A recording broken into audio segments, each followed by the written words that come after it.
I want to welcome everybody tonight to our Transforming Your Thoughts, Cultivating Godly Positivity for a Renewed Mind. I'm glad that you're here. See a few people coming in from the waiting room. If you happen to be watching this on Facebook, do me a favor and let us know that you're watching it live by just typing live in the comment section there. And if you happen to be watching this later on replay, just type replay into the comment section so that we know when you watched it. And feel free to leave comments there, ask questions along the way so we can answer them. Glad to have you here. We're going to talk about transforming your thoughts tonight. And I know as a Christian, when I hear about transforming thoughts and when I hear about positivity, I'm reminded of the idea of toxic positivity, which comes up a lot in our culture. And so we're not going to be talking about positivity that's toxic, but we're going to be talking tonight about godly positivity, positivity that comes from the scriptures, that comes from a place of understanding the heart of God and God's heart for us. And so we're going to be talking about the renewal of our minds.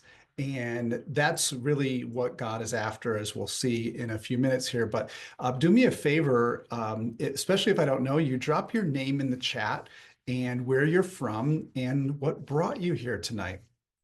All right, your name, where you're from, and what brought you here tonight. I'm the only one that will see the comments there in the chat if you do that. Appreciate it. Awesome. All right. I'm also curious, what is a thought in your mind that you most want to transform? What is that negative thought that you've been thinking over and over and over again that you would really rather not have in your head? Drop me a note about that in the chat so I'll understand where you're coming from. Where I'm coming from is thinking about Romans 12:2. And Romans 12:2 says that we're not supposed to conform to the pattern of this world, the way that the world says we should do things. We're not supposed to let the world like squeeze us into a mold, is the image there. But we're supposed to be transformed by the renewing of our minds. And so that's what God is after with us. And so this verse, I think, really sets the foundation for our time together tonight. God calls us to transform our thoughts and align them with his truth. Now, certainly there's a role that God has to play in that. But when you think about it, you and I also play a role in that. And so the Bible says here not to be transformed, not to be conformed to the patterns, but to be transformed. And so there's an active process that we have to take into this. And so we can do this even in challenging times. Now, do we really need a renewal like Romans 12:2 talks about? Well, I'd have to answer specifically for myself first. And here's what I would say. Over a year ago, I took a brain assessment. And it's just a simple assessment. You can actually get your hands on it on my website if you'd like. Maybe I'll stick that in the chat later. But here's what the assessment told me. It told me that 55% of the time, I was sabotaging myself.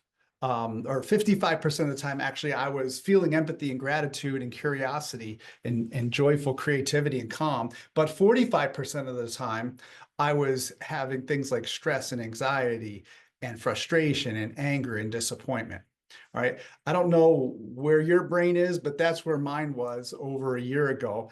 And when I got those results, I obviously wasn't that happy about it. But what it did is it got my attention, and it got my attention in the sense that I took a 7-week a program called Positive Intelligence. And that positive intelligence course, or I call it PQ for short, just to simplify it, I want to share with you what I learned during that 7 weeks, at least one thing that I learned during that 7 weeks about my brain and how it works. So here's some of what I learned. It's important for us to understand that our brains are designed or in a fallen world as we are in right now, our brains are designed in some way to focus on the negatives. It's a part of surviving in this world. And that's a protective thing for us. There's a good thing for that, right? Back in the, we used to talk about lions, tigers, and bears. Like back in the day, there were lots of wild animals roaming around our world, and they were dangerous. And so now we have them penned up and have them in cages and stuff. But back in the day, you had to be careful. And if you survived the wild animals, guess what happened? You got rewarded for that. You got to live. You got to have children, and your children got to have children, and so forth. But if you didn't listen to your survival brain when something was shaking in the bushes, guess what happened? You died, or you got maimed, or you got harmed in some way. So as we have developed from the beginning, from God's creation, good creation, and fallen into sin, we have been rewarded in a sense by surviving, by when there's something that seems fearful, by doing something about it and taking that fear seriously, right? And so that's one of the things we have to think about, is how our brains in a fallen world have to have their negativity. There's a role for negativity. And when we think about negativity, when it is unchecked, what happens is it begins to dominate our thoughts, and it begins to steal our peace. I don't know if you know this, but research tells us that 80% of the regular person's thoughts are negative. 80% of the average person, the thoughts that they have in their head are negative. And the Bible tells us that there is a way that seems right to us, but in the end, that way leads to death.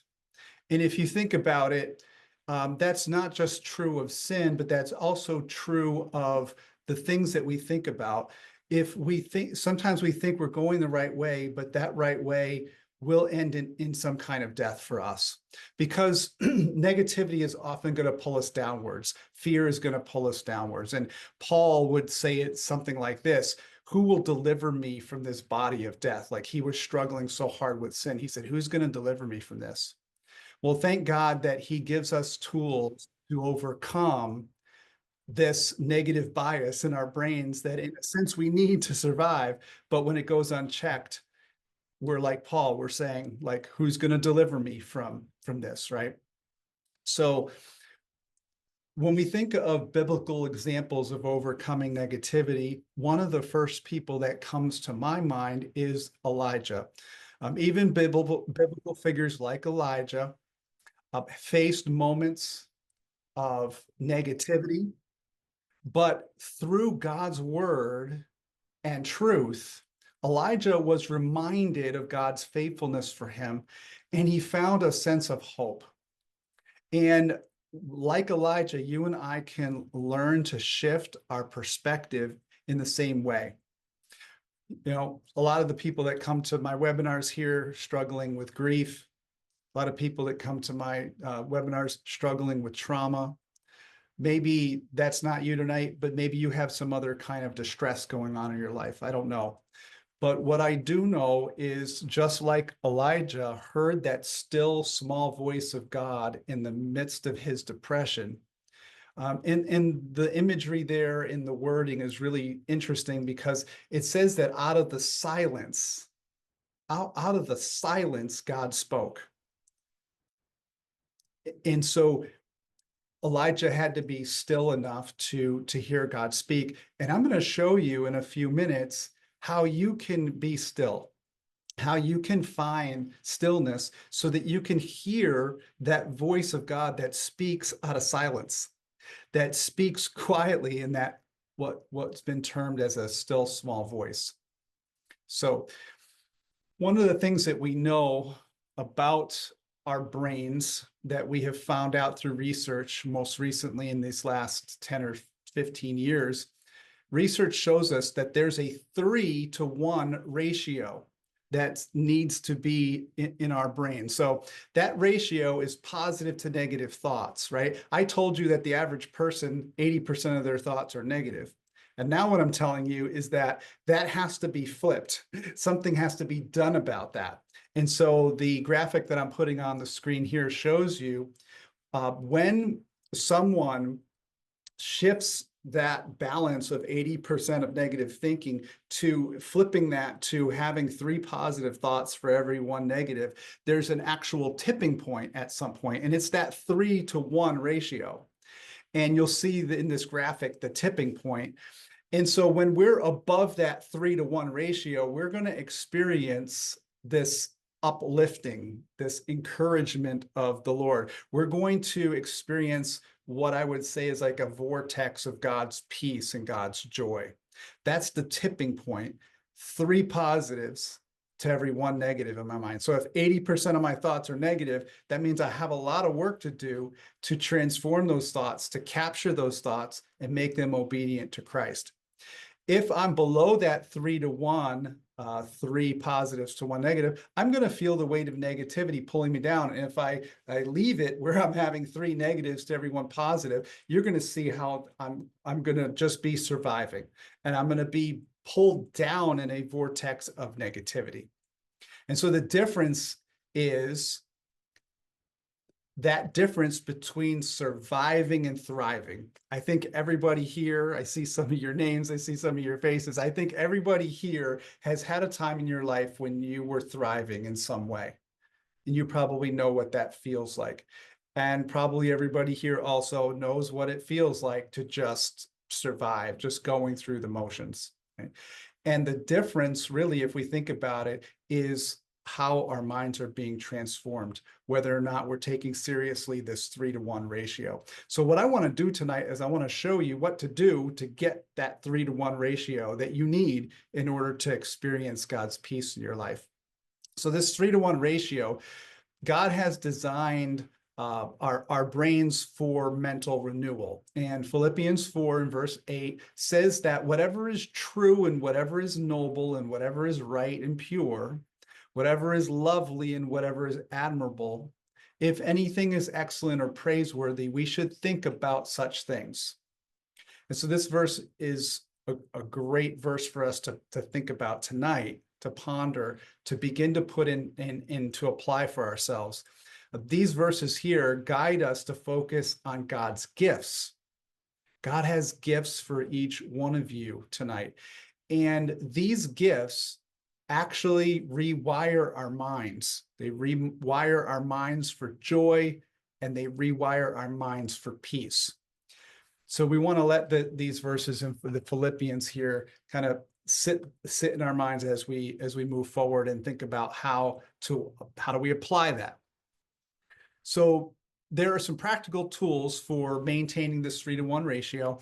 And the very first one is about catching the negative. If 80% of your thoughts are negative, then that means you're going to have to catch those negative thoughts. You're going to have to identify those lies. And here I'm going to mention the judge, because the judge inside of you, each one of you has a judge. I've never met anyone in my life who doesn't have an inner judge. We all have this. It's an inner critic, but it's even worse than an inner critic, because when your judge starts judging you and judging other people and judging circumstances, your judge might go so far as to even judge God. When this happens, it sets off the fear alarm. And when that fear alarm is tripped, then you have other characters inside you that the judge is going to try to activate to try to help him with the fear that he has activated in you. And so the judge is going to tell you lies about yourself, is going to tell you lies about other people, is going to tell you lies about circumstances. And at the heart of every negative thought that you think, or at the heart of every negative feeling that you have, at the center of that is always a lie. It might be a half truth, it might be an out and out lie, but there is untruth there. And so we have to figure out how to catch those things.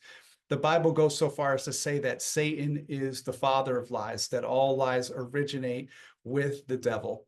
And we look at scripture and we understand that he loves to twist the truth. He cannot create anything. He's not a creator, but he can take something that God has created and he can twist it.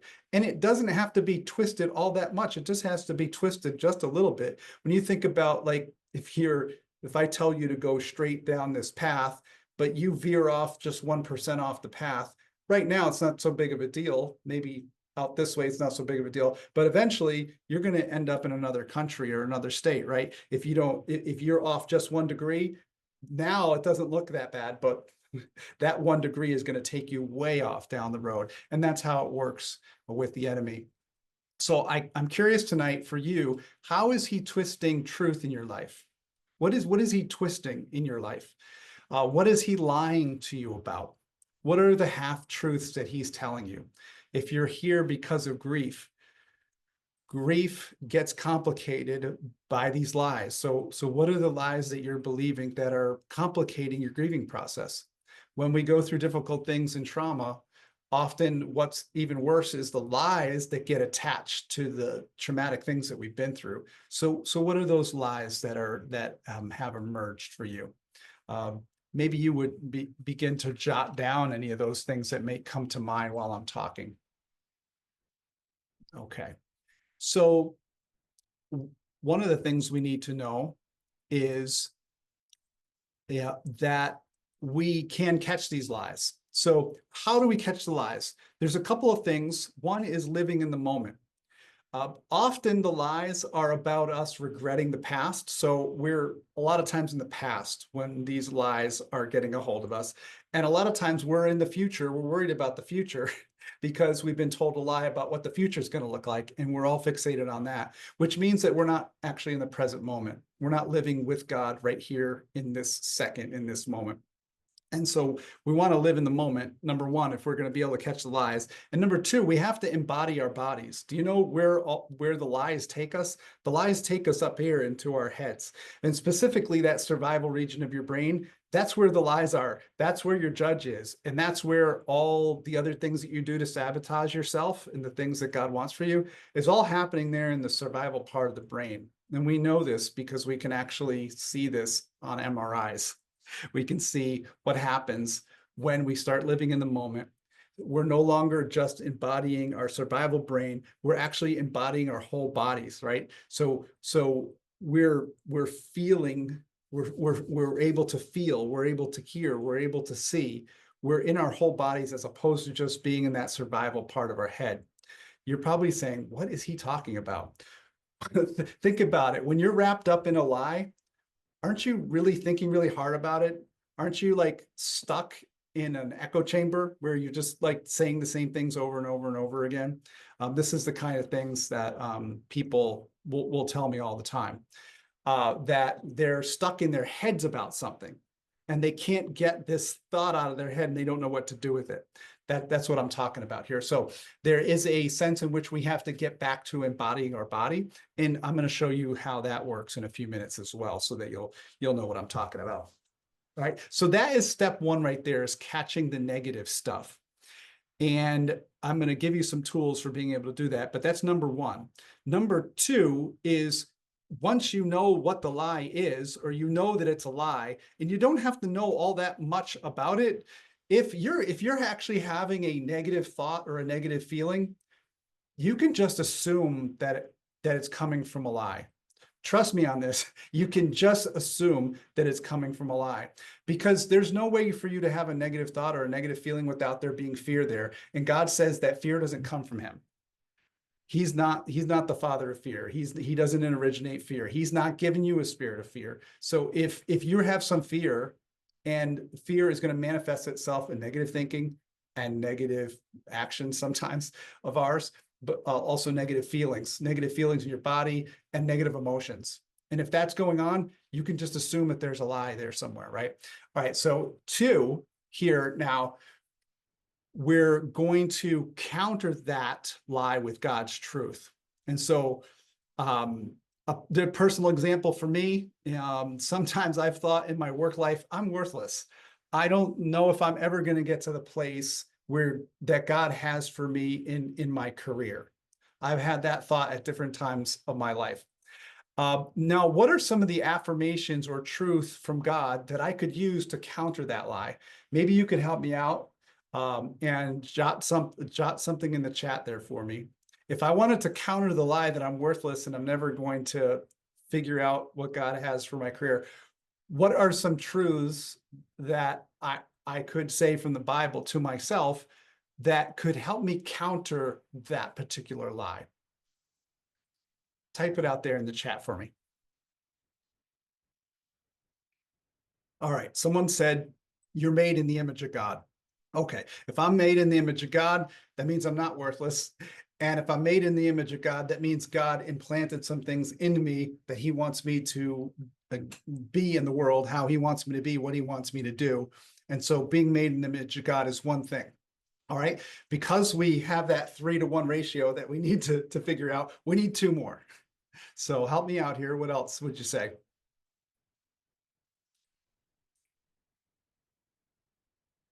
You're made in the image of God, number one. Number two, seek the kingdom first, and all else will fall into place. So I'm a part of God's kingdom. I need to focus on his kingdom and let him take care of everything else. And number three, I try to focus on all the good things in my life. So what are some of the good things in my life? If I'm struggling in my career now, maybe there's something good going on in my family. Maybe there's something good going on in my church. All right, so we got three there. Here are three that I came up with before the meeting, but I wanted to hear from you guys, so thank you for sharing. Here are a couple things that I could also say. I'm fearfully and wonderfully made. God knew what he was doing when he made me. I might feel like I'm like not doing exactly what I should be doing, right? But God made me in a wonderful way, and God made you in a wonderful way. And number two, God's grace is sufficient for me. So if I'm struggling in my work or in my marriage or whatever I may be struggling in, God's grace is sufficient for me and will be sufficient for me in this season. And then number three, he has plans to give me a hope and a future. God has more for me than I could possibly even see or imagine, the Bible says. All right. Now, I want you to imagine how these three affirmations and the three that you all gave me might speak to me and encourage me if I was really feeling negative about my work. Imagine how shifting that imbalance from I'm worthless, I'm never going to make it in my career. If I stay there, we know I'm going to go down, right? But what if I start to counter that with some of these truths from God and I start to follow that and let that be an echo chamber? All right. Someone else said, um, God, God's estimation gives us worth, not necessarily what everyone else thinks about us, right? So that would be another wonderful truth to focus on. Imagine how these affirmations would speak to me and encourage me. So that's step two, is to counter with God's truth. And then I have one more idea for you, and that is to lean into gratitude. And one idea here is to actually keep a journal of God's blessings, God's daily blessings for you. Because 80% of your thoughts are going to be negative, if you don't do something to write down the positives, it's going to be easy to just follow those negatives, right? So lean into gratitude and keep a journal, keep a running tally of all of God's daily blessings to you. Gratitude is a godly habit. It's reflecting on our blessings will also shift our mindset. And 1 Thessalonians 5:18 will start to become true, where we can give thanks in all circumstances, for this is God's will for us in Christ Jesus. All right. Now, I want to give you an opportunity to actually try to do the things that we're talking about tonight, because actually none of this matters if you don't do something about it afterwards, right? So we're going to try to do something about it tonight. But before I let you try this, I want to make sure that your survival brain is really quiet as I can get it tonight. And I want your thriving brain, the other part of your brain, which is built for thriving, I want that to be really humming, right? So we're going to do a few exercises together. They might feel a little silly at first. For the first 6 weeks of doing these exercises, I think I felt they were silly. I didn't know if they were going to make a difference. But I'm going to show you later what happened to my brain assessment after doing these exercises for 6 to 8 weeks. It did make a difference. So we're going to do something I call be still. And we're going to be still, and we're going to use PQ reps to do that. PQ stands for positive intelligence. And positive intelligence has done some research, and they found some of these exercises that work really well for quieting the survival brain and firing up the thriving brain. So we're going to try some tonight. So here's what we're going to do. I'm going to invite you to become still before God for a few minutes here with me. I'm going to invite you to close your eyes if you feel comfortable to do that. And I want you to Feel the weight of your feet on the floor. If you happen to be sitting or standing, feel the weight of your feet on the floor. If some other part of your body is touching something, feel that. Feel the weight of your body on that seat if you're sitting. Feel the weight of your clothes on your skin. Maybe you can feel the temperature of the air on your skin as well.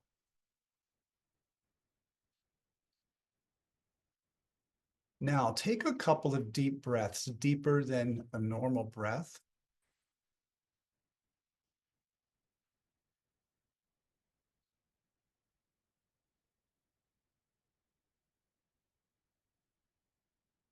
Now let your breathing go back to its normal pace and rhythm, and notice the rising and the falling of your chest and your stomach with each breath.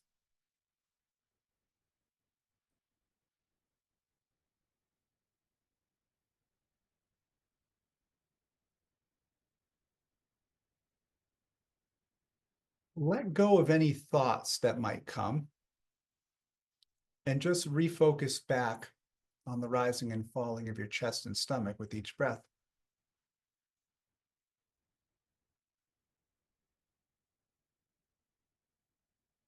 Notice the temperature of air as it enters into your nostrils, the temperature of air as it exits your nostrils.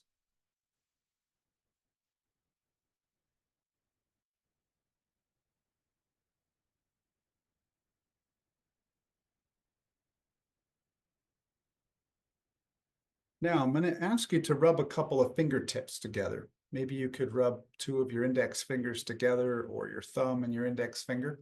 And as you rub those two fingers together, I want you to notice the ridges on those fingerprints, those finger pads. Can you feel the ridges? This is evidence that God made you wonderfully and fearfully and uniquely. Notice the texture changes from one area to another. And now take both of your hands and place them together and rub all your finger pads together. Rub all your finger pads together and then rub one hand all the way down to your palm. And notice all the feelings of touch and sensations that go with that.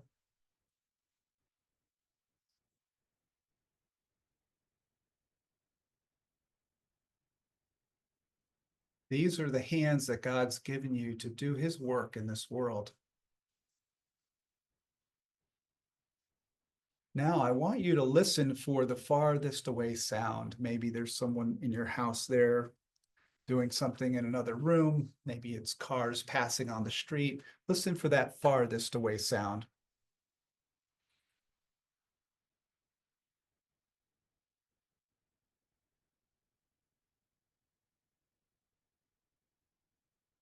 Let go of any thoughts that you might be having and just focus on that farthest away sound. Now, listen for the sound that's the closest to you at this moment, perhaps the sound of your own breathing.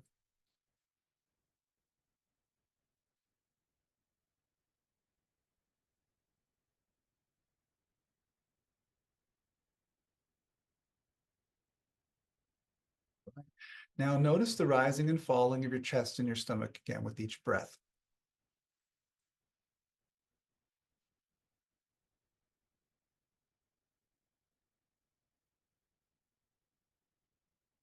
Great.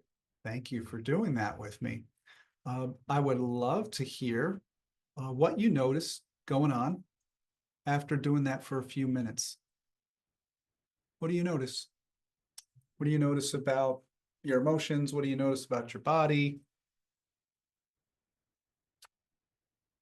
Drop me a note in the chat there to let me know what you're noticing right now.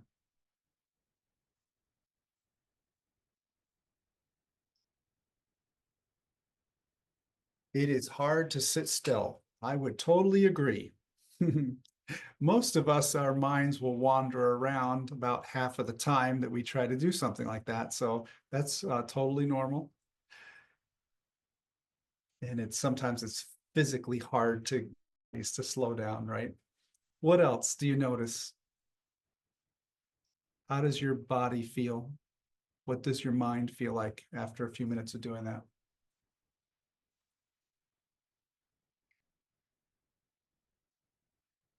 I was able to concentrate on just the instructions that you were given. Okay, great. Yeah, I basically just asked you to do one thing at a time. So we kept it really simple, right? Just do this one thing, just focus on that one thing. I feel more peaceful and my mind is clearer. Great. All right. A lot of times people will say they feel relaxed. Um, okay, good.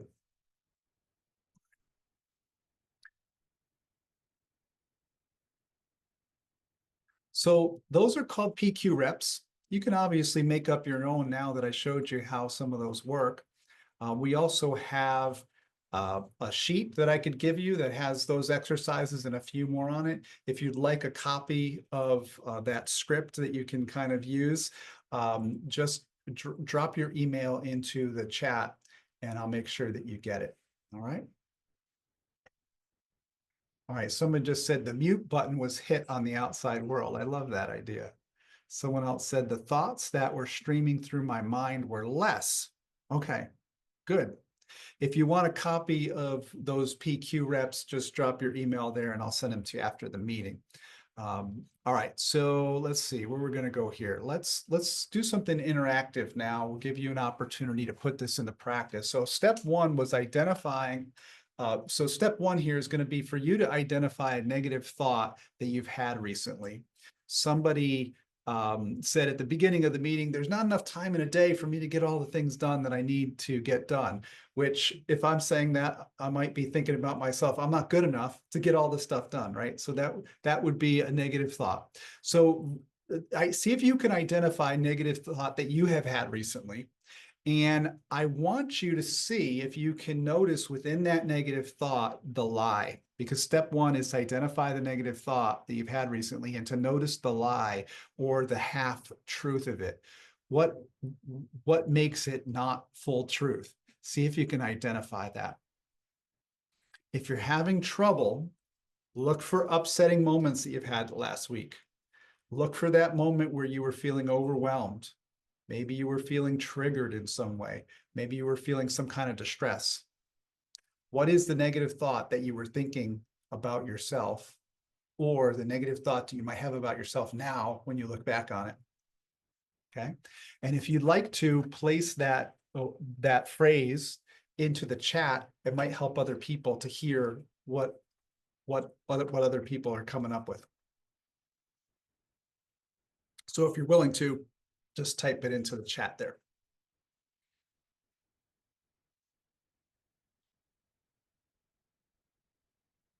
All right, I'm inadequate at my job. All right, so someone else is on the same frequency as I was a little bit earlier there. Okay, what else?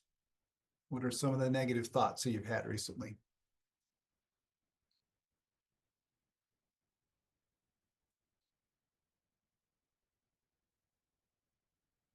Some people have mentioned worthlessness. Some people have mentioned not being perfect. Some people have mentioned not being able to show their emotions. Like I just couldn't really show my emotions, what I was feeling in that moment. Or some people have told me I couldn't feel my emotions. I don't even know what they were. Uh, Maybe it's a negative thing or negative thought that someone else has had about you, and you believe it, not totally, but you believe it a little bit.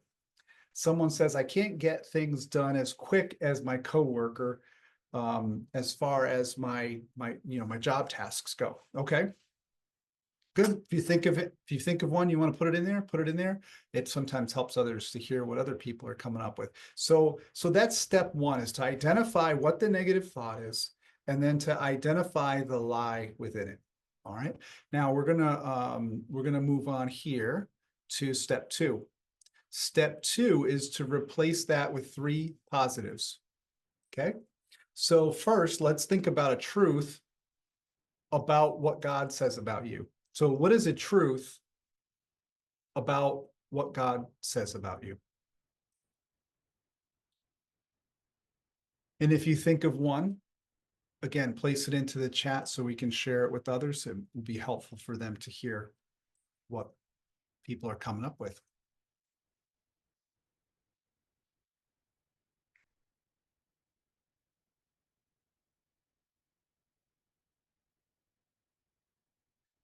What are some things that God says about you or says about us as humanity in the scriptures that might be helpful to combat those negative thoughts?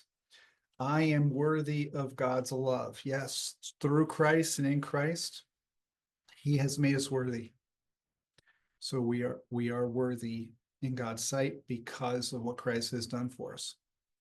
We are wanted, we are loved, we are cared for, we have a future, and growth is possible for us.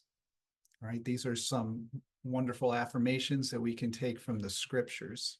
If you think of any others, jot them in the chat there for me. Right? So another thing we could do is to investigate a truth about what God says about himself. So great to know what God says about us. That's important, but equally as important to know what does God say about himself that may speak to feeling inadequate at, well, three of us mentioned feeling inadequate at our jobs, right? Or whatever your negative thought is, what is the truth about God and what he says about himself that might speak to that? If you think of something, place it in the chat. We know God is sovereign, which means that he is the supreme ruler of the universe. So whatever you're going through, maybe God's sovereignty and the fact that he's all powerful might speak to your situation. Somebody is saying here that God does not make mistakes, right? So God is perfection. He's perfect love. And so whatever he is doing or not doing in our lives, we can know that he's doing this out of love, or he's withholding something that we want because he loves us, like a good father might with his children. Okay, so a truth about what God says about himself.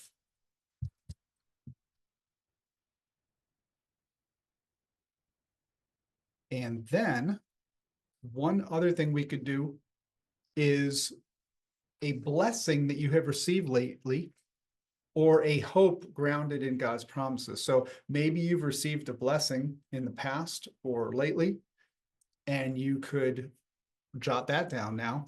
Or maybe you have a hope that God might do something in the future. And if you do, you're grounding that in God's promises, that he makes promises to us, right? And so what is something that you're hoping for, or something that you actually have already received as a blessing, or that you want to receive as a blessing? This can be really powerful. So a lot of us, when we're in those lies, we're thinking about what we don't have or what we're missing out on. And we're feeling upset about that, right? Somebody says here, God has brought a happy, healthy grandchild into my life. So that's a wonderful blessing to think about. See, we're shifting our thinking from whatever that negative thing is to God's blessings and hope. I am blessed to have a job. Yes. So we might be frustrated in our careers or in our jobs, but we have a job. And so we can feel blessed for that. All right. So Isaiah 26:3 says that it says, God will keep in perfect peace those whose minds are steadfast because they're trusting in him. So you can see how doing the things that we talked about tonight can really shift that balance in your brain from 3 to 1 negative to 3 to 1 positive. And all the things that we talked about tonight can increase our trust in the Lord. And when we're doing that, we're going to receive God's perfect peace because our minds are going to be steadfast. They're going to be strong. They're going to be grounded because we're trusting in what God says about us rather than what the enemy says about us, or what our judge says about us, or what our enemies or the people who are nice to us are saying about us.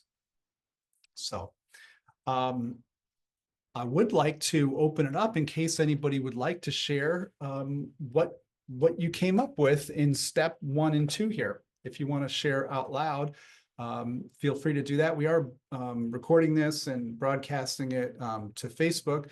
But if you decide to share verbally, nobody will see you. They'll hear your voice, but they won't see you on camera because we're just showing my view and then the slides. So if you're willing to share what you came up with tonight, you can either type it into the chat, or you can hit if you're on camera, you can wave your hand and I'll hit the unmute button for you. Or if you know where that button is, where you can hit it to raise your hand, then that will let me know you want to share, and then we'll get you unmuted. So either way.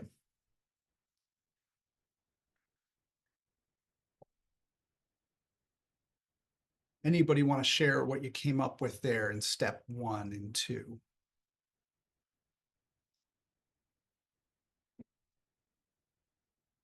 Yes. All right. I did get a hand there. So Lisa, I'm going to click the button, and then you'll have to click it on your end to unmute.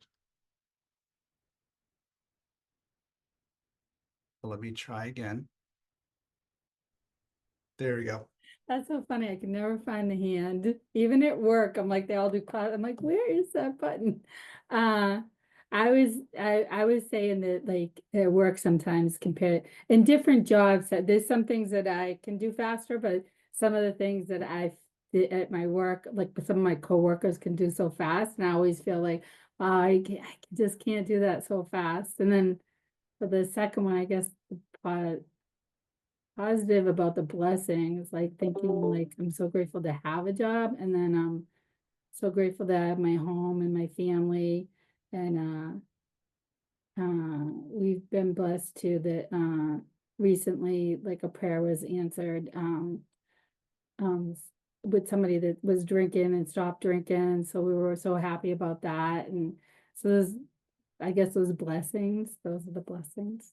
What does it do for you to take that one statement and then really overwhelm it with all these other things that are important and even more true than this thing? I think it does feel good for a moment, but then, like, I get pulled back into the negative thoughts. Okay. All Uh, right. I think I have, like, a lot of work to do. All right. I Well, like the idea of writing it down, writing yeah. the down daily. Okay. So thank you for being honest, because I think that's what a lot of us feels. It feels good for the moment, but then what, right? Because 80% of our thoughts are negative, we know that stuff's coming back. And in case you're wondering, 95% of those 80% of our thoughts that are negative, 95% of them are repetitive. So of those negative thoughts, they repeat themselves over and over and over again. They're the same things. So when you start getting good at this, you can get good at it because you can see these things coming. You know what they are. You've already had the negative thoughts you're going to have tomorrow. You've already had them today or yesterday. They just repeat themselves over and over. So what this is these are neural pathways that have been created in our brains, and that survival part of our brain that's full of fear. We have created these ruts basically by having the thoughts that we have on that part of our brain. So what we're doing here, what we did with those exercises, is we got you out of that part of your brain to quiet that part of your brain so that you would have access to the thriving part of your brain, which knows all the stuff that you just said, all that good stuff. The thriving part of your brain knows that and helps you generate that, right? And that's where we're going to find the mind of Christ, is when we quiet the sabotaging part of our brain, the survival part of our brain. Because here's the thing, the survival part of our brain is pretty cool. If you're going 90 miles an hour on the Mass Pike and someone stops with their brakes in front of you real fast, yes, use your survival brain all you want there. But 99% of life or so is not life and death situations. Most of life is not like we're going to die or we're going to get hurt in that moment. That is a very small actual part of life where that's happening. I'm not saying, I've had some of those kinds of things in my life, but they're a very small percentage. And yet how much do those things shape us in terms of fear. So here what we're doing is we're quieting that survival region of our brain because we don't need it 99% of the time. That 1% when we need it, it'll be there for us. Trust me, it's quieting that. So if we want to not have the good things like snow feel like they dissolve and melt away right like pretty quickly afterwards, then we can use those exercises to again quiet that survival part of our brain again and to get us back to that place where we recognize that the things on this part of the scale are more important to focus our attention on than this. And that's where we'll see that 3-to-1 difference, that tipping point. Thank you so much for sharing. Anybody else want to share what you came up with?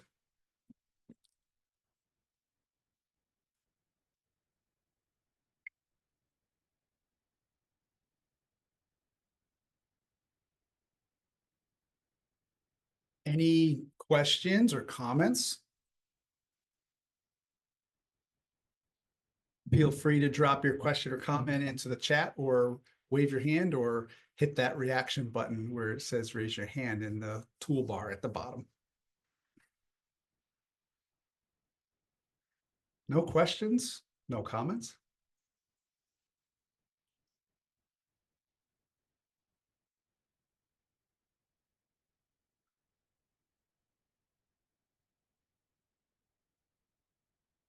Questions or comments? Anybody? Okay, if you think of something as I'm going along here and closing up, just feel free to jump in. Let me know. So here is my assessment over about a year and a half ago. 55% of the time, my brain's working for me. 45% of the time, my brain's working against me. That meant that I was using my survival brain 45% of the time. That's what that shows. Okay. After 6 weeks of doing those exercises that I just showed you how to do that seemed a little silly when you first did them, here's what happened. Here's the shift in the balance of power that happened. Now my brain was serving me 75 or 71% of the time with empathy and gratitude, curiosity, creativity, and calm. And my brain was only working against me 29% of the time. So this was a massive shift that happened in just 6 or 7 weeks. We know that when people do those kinds of exercises that I showed you, we can actually see new gray matter being built up in their brains. So it actually changes the architecture, the structure of your brain. When you do those things, what you're doing is you're actually creating new neural pathways.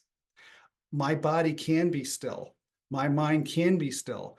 I don't need to have these 80% of negative thoughts 95% of the time repetitive. I don't have to have them controlling so much of my time and energy and mind. I can embody my body, not my head. I can get out of my head and get into my body. That's what those exercises do. And they help you with those affirmations that we talked about, because you cannot believe those affirmations and you can't stick with those affirmations if you can't be in the present moment. So you need those kind of exercises to help you build those new neural pathways. So I can tell you, my mind was much more clear after doing this program. I felt much more in my body more often than not. I wasn't stuck in my head so much about work stuff. I was able to make decisions with more confidence than I was able to before. And I felt closer to God because I was closer to myself, like I was in my body more, so I could connect with God more. And what happened, what was pretty profound, because I was working on a work project for 2 years. Interesting, I brought up work earlier. I was working on a work project for 2 years, and it was a 1-year project. I took twice as long to do it, and I wasn't done, and I didn't know how it was going to get done. There was no light at the end of the tunnel. And after 6 weeks of practicing those exercises I showed you, I was able to hear the voice of the Lord to understand what was the next step for me to take. And I took that step. I completed the project, and I've done the project 10 times since then. It's not an easy project. So there was a friend of mine who did this with me. Her name was Marlena, and she's one of the reasons that I've got such an effect that I got is because Marlena was in the group with me, and she was posting in our channel and our app every time she was doing the exercises, she was posting. And so I saw, oh, did Marlena beat me to it again? I got to get in there and do those exercises. I got to post in there and tell her how it went or whatever, right? She went from a 40, like if you think about like high school, scoring in your classes, she went from a 40 to an 80. So she was 40% of the time in her thriving brain at the beginning. And at the end of this, she was 80% of the time in her thriving brain. So she really, really quieted that survival region of her brain. And after a workshop that I gave like this one at a church, there was a woman who came up to me and she couldn't get the words out. She couldn't even tell me what she was upset about. She couldn't tell me what was going on in her life. It took her several minutes before she could even start talking. And she told me she tried everything and she was so bad. She didn't know if the program that I went through during that 7 weeks would work for her. And so she did the 7 weeks with me and then stayed on for some additional coaching afterwards. But I want to show you the email that she sent me after 7 weeks of doing the program with me. She said, at my yearly physical on Friday, I passed the mental health screening for the first time in the last 6 years. Some of the answers were not at all when they used to be almost all the time. Questions like, how often do you find yourself unable to control your negative thoughts? Before she had to say, I cannot stop them at all. But now, for the first time in 6 years, she passed that screening that her doctor gave her. She was able to say, I'm able to stop negative thoughts. And it's because we showed her a very specific way of doing that, including those PQ reps that I showed you earlier. Another person said, there's so much to praise and celebrate, rejoicing in the pain that draws me close to God. The continued healing of my PTSD, standing up for myself with family members that bully me, and the times of waiting that I've been in have borne so much fruit. I'm praising because it is a powerful way to glorify God. Seeing me as God created me is priceless. And that person just sent me an updated email today that I didn't put up here. But you can see that going through this program has made a huge difference for a number of people, including myself. And so I'd like to tell you more about it, but I only want to tell the people who are interested in listening. So here's what we're going to do. This is called Unlocking Mental Fitness. It's a 7-week journey, and we provide you with the tools that will help you move closer to whatever your goals are. Right? Everyone has a different goal when they approach this thing. This program is designed to help you with some of the most common challenges that we face. Overthinking. We all do that. Emotional blocks. We all have them. Struggling to maintain a positive mindset, which we talked about tonight. We all struggle with that. We combine the biblical frameworks with neuroscience to help you rewire your brain for peace and clarity and purpose. If you're grieving, if you're working through difficult stuff from your past, or if you have some goal in mind, like I did, I had a goal, I needed to get that project done. Whatever the case is, maybe you just want to grow spiritually. Whatever it is, this 7-week program will help you. So I'm going to have a closing prayer. And after the closing prayer, I'll tell you a little bit more about that program if you're interested. All right. All right, let me just check the chat here before we finish up. I think there's a question. Okay, somebody's asking, when you do the 3-to-1 exercise, can you use the same thoughts each time or must they be different? So what I would say is our negative thoughts are repetitive. So it's okay for our positive thoughts to be repetitive. Like there's only so many positive thoughts that we can list. Obviously, there's a lot of different positive thoughts that we can list, but they would all be categorized, under certain categories. And there's only so many categories, right? So I would, yes, you can use the positive stuff over and over. You can use it for different things, right? So if you're having one negative thought and then you're making a list of the positive ones, if you're doing that for another negative thought, you might have some of the same positive ones. That's totally fine. You don't have to be super creative. That's one of the things I love about this program is it showed me a way to take every single thought I have captive that doesn't belong there and make it obedient to Christ. And it's just one way to do it. I don't have to be creative. I'm a counselor and I want to be totally creative with my mental health. I want to come up with these amazing strategies. And it turns out you just need one. The Bible says, take thoughts captive, make them obedient to Christ. It's not easy, but it's simple. It's a simple process that we show you. All right, let me see what else we have here. Okay, yes. So someone said, I'm trying to reestablish my life after losing an important person in my life. I still have some days that are difficult when facing things that I relied on him to help me get done. I keep working on managing my grief as I realize that it will never go away. Yeah, somebody asked me a year ago or so, they asked me if grief will ever go away because I was talking about my own grief. And I said, why would I want grief to go away? Because grief at its core is about loving somebody and remembering somebody, or loving something and missing something, right? Loving and remembering. That's at the core of grief. So what I hope we did tonight was to show you that it's okay to grieve. It's okay to have, I wouldn't call those negative thoughts. So what I think, when I think about grief, I think about a big ball of spaghetti in my plate, right? There's lots of thoughts and feelings around grief.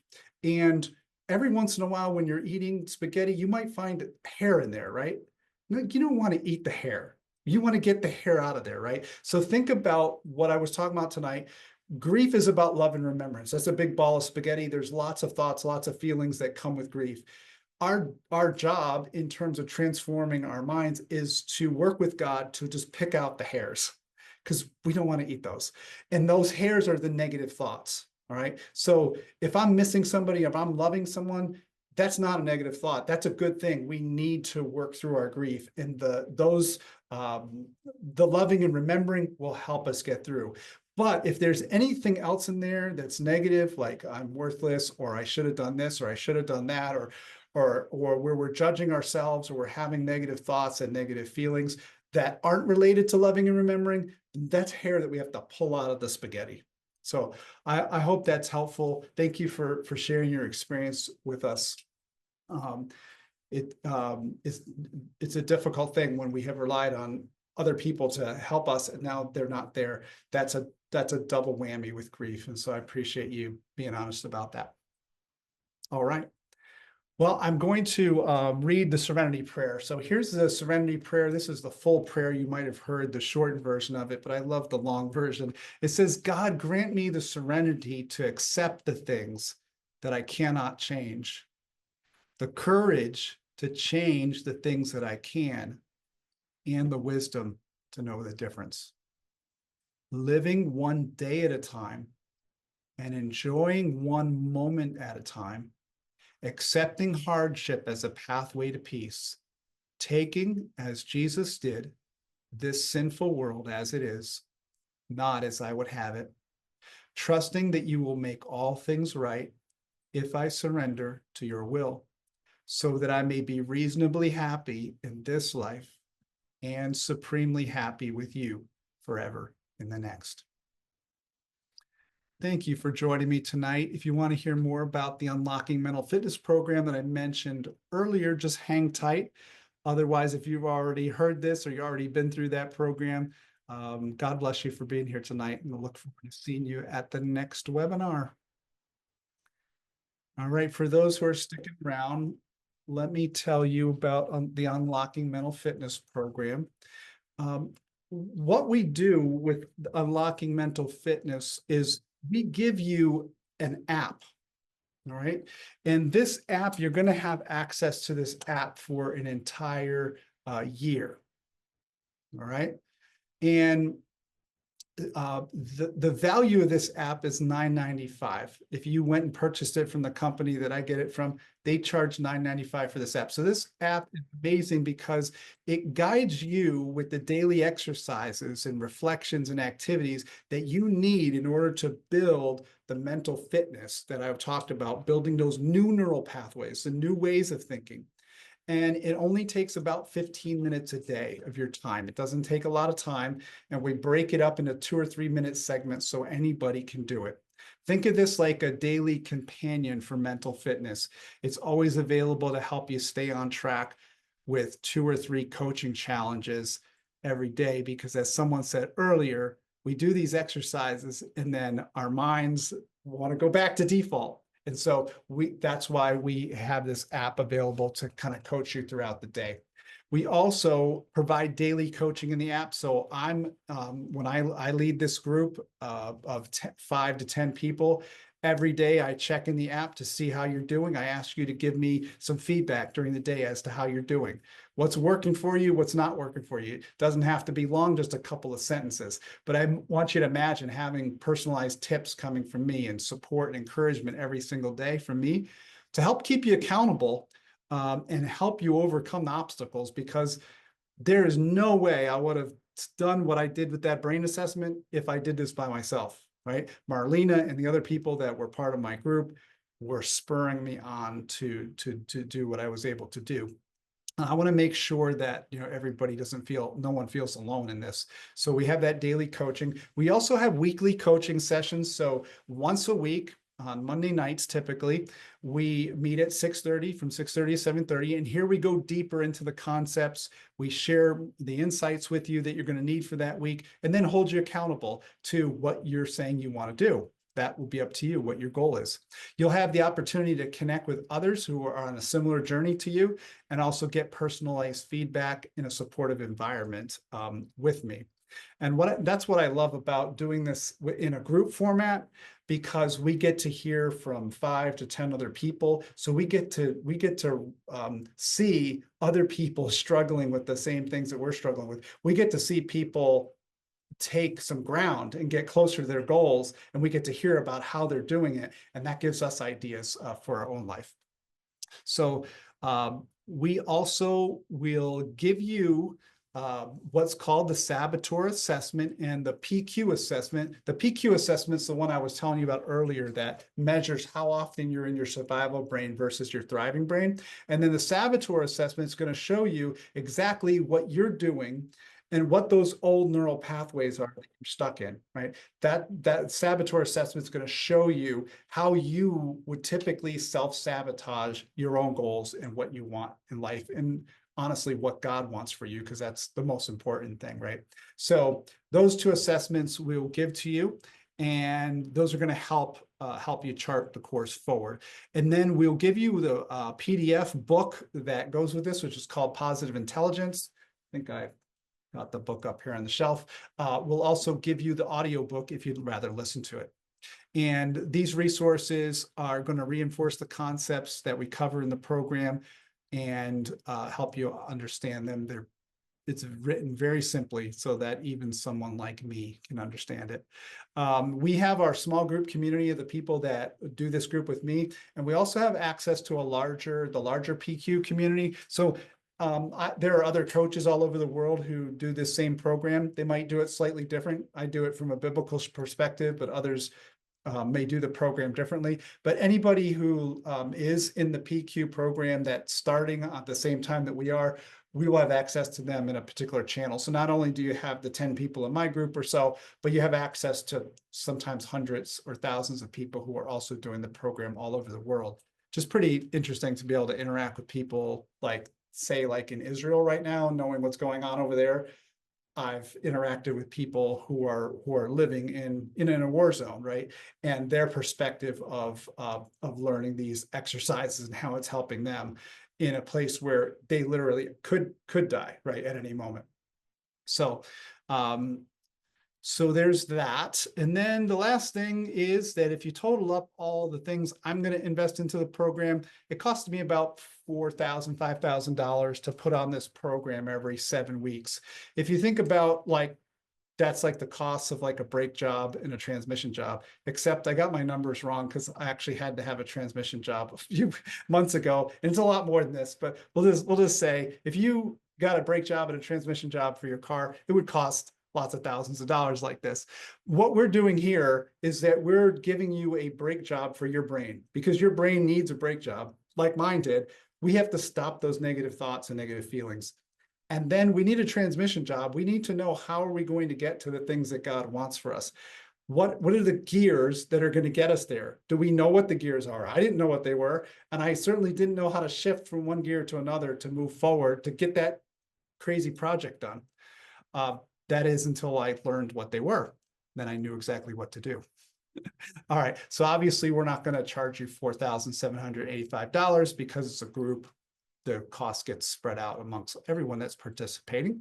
So this is a 7-week group. The next one is going to start in March, probably the beginning of March. And our meetings are going to be Mondays at 6:30 for 1 hour. If you miss a meeting, we record it for you and we send it to you afterwards. And the cost of this program, we receive $9.95 to coach you for the 7 weeks. And so if you're interested, you can reach out to me. My email is there and my phone number is there if you want to text or call me. And then if you want to chat with me about it, you can go to checkyourcompass.org/schedule, and you'll see my schedule on there. You can grab 30 minutes on my schedule and we'll chat about it if you have questions, or I can answer some questions now. So if you happen to be watching this after the fact, after March 2025, just reach out to me to find out when that next group's going to happen.